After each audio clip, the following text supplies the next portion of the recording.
Hey, happy Oakfield Friday to you. I'm out here in the pasture.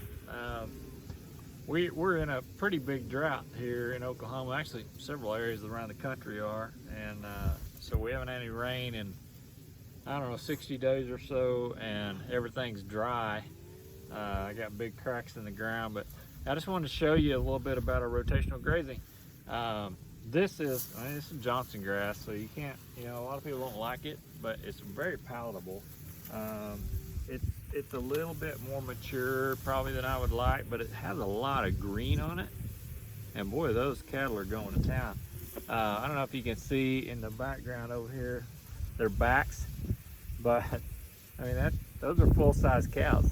So this stuff is really kicked on, and even without the moisture, and it's shading the ground so that it's not drying out and getting so hot.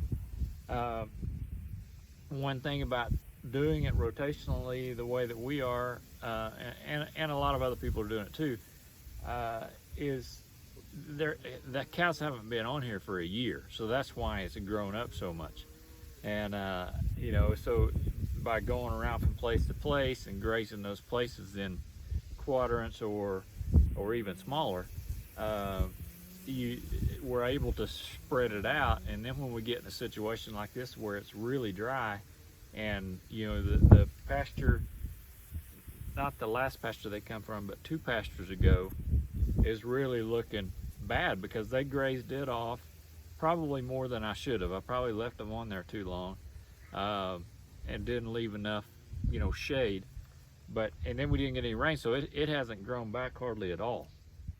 But I've got this place, and then I've got one other that we haven't grazed yet, so they'll get probably 40 days out of this place, 30 to 40, and about that much out of the other one. I'm thinking, more than likely, this is July 22nd, so August, September, more than likely we'll have some rain by then. And if we don't, then we can activate our drought plan and start culling cows according to a plan that's already made, well before a drought started, because you're going to have a situation at some point or another.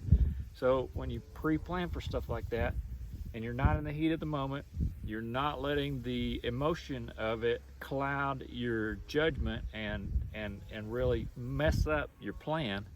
You're drawing that plan out, and you're making it as best you can given the situation. And then when a situation like this comes up, and we get a drought, we get no rain, and if we come in here and we're in 40 days or 80 days, whatever it is, to get through all this, and we don't have any grass, then we start activating the drought plan, because we can't feed them through. I mean, there's no way to afford to feed them through a drought, a prolonged drought, when you have no idea how long it will last.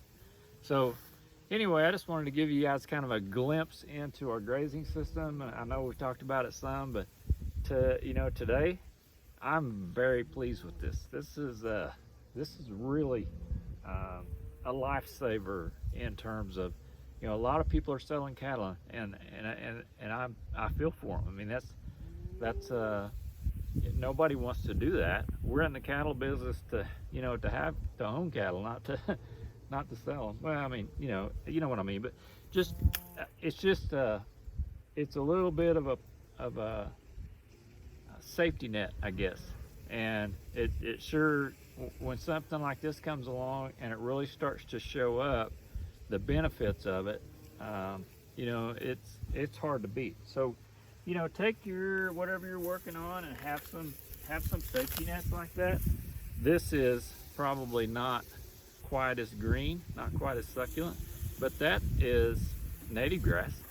I mean, there's a lot of understory beneath that Johnson grass. So anyway, just wanted to come by and wish you guys a happy Oakfield Friday. Ask you to get a plan, have it in writing and know what you're going to do. And hope y'all have a great weekend, and we'll catch you down the road.